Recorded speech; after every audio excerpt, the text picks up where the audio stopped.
This story comes from an 1883 log recovered from a sunken supply vessel. The ship sank without distress. The divers found the cargo intact, and inside one of the crates was a sealed journal. No name, just one phrase on the cover. "Do not let him eat alone." The Sable Shore was a supply brig. Nothing remarkable. She ferried barrels, salt, flour, medicines. Her routes were routine, her crew quiet, and her logs unbroken for 6 years. But in early November of 1883, she vanished in calm waters just south of Iceland. No storm, no SOS, no survivors. It took nearly 4 months before salvage divers from a Danish fleet located the wreck. The ship had settled evenly on the seafloor, sails shredded by time, but the hull still firm. Inside, full cargo, untouched. But it wasn't the supplies that caught their attention. It was the fact that every crew bunk was empty, and all of their boots were still lined at the doors. And in the lowest part of the hold, between crates, was a table. A proper dining table. Set for 13. There had been no mess below deck, no kitchen. And yet, someone had built a full table in the cargo hold, tied lanterns above it, and placed bowls, spoons, all clean. Except for one. One bowl had dried stew inside it, and the edge of the bowl had a set of small scratches, like someone tapping a spoon, over and over, for days. The strangest part? Each chair had a name carved above it into the beam. 12 names matched the crew manifest. The 13th had been gouged out, violently, with a blade. Among the crates, the divers found a sealed wooden chest. Inside, a leather-bound journal, untouched by water, protected in oilcloth. The first entry began mid-voyage. He asked to eat alone today. Said it was his turn to listen instead. We told him it wasn't safe, not down there. But he just smiled and said the voices sound better without footsteps. That's when the entries became erratic. Shorter, sometimes just one sentence repeated across a page. He's still eating. We hear him chewing through the deck. No one will sit down anymore. It's too loud. The final entry was written in a sharp, shaking hand. He keeps asking if we're full. We're too afraid to answer. He doesn't stop when the bowl is empty. He just starts on the wood.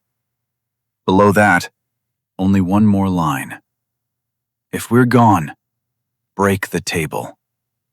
But no one did. The divers marked the site, took the journal, and returned to the surface. A week later, one of them, a man named Peter Adal, was found dead in his cabin.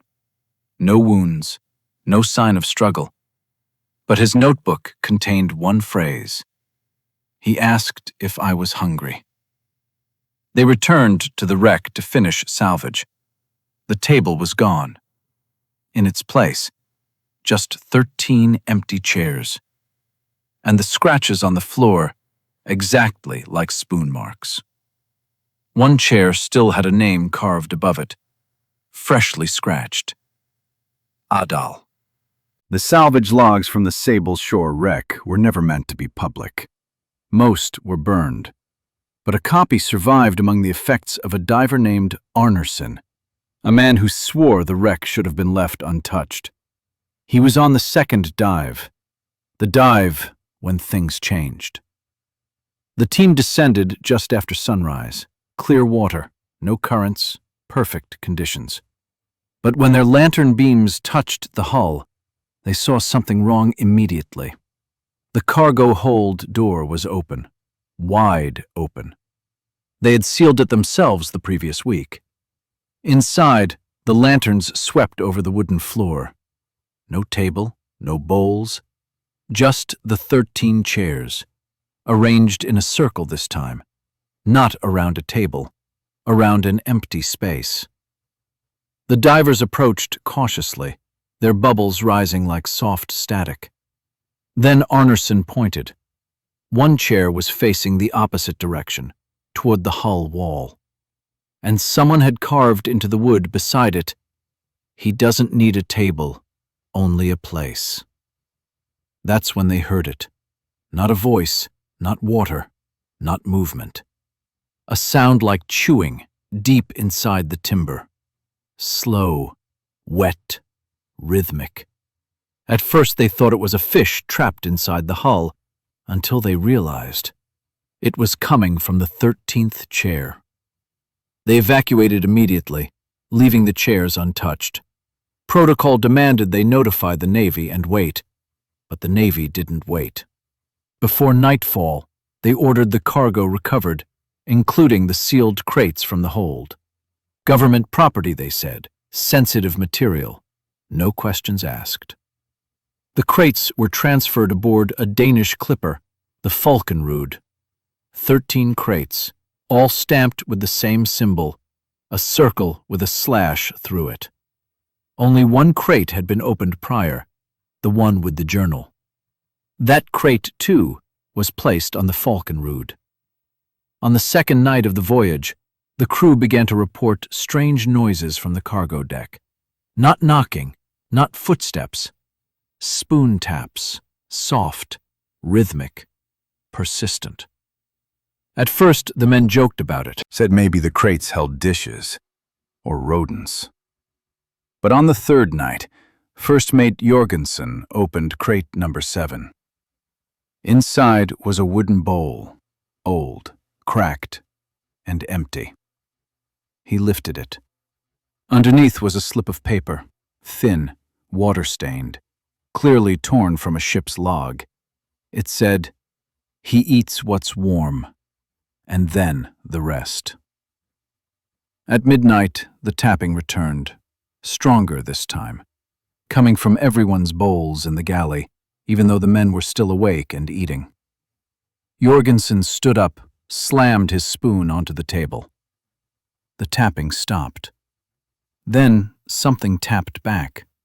From inside one of the crates, a long, deliberate scrape, like fingernails across wood.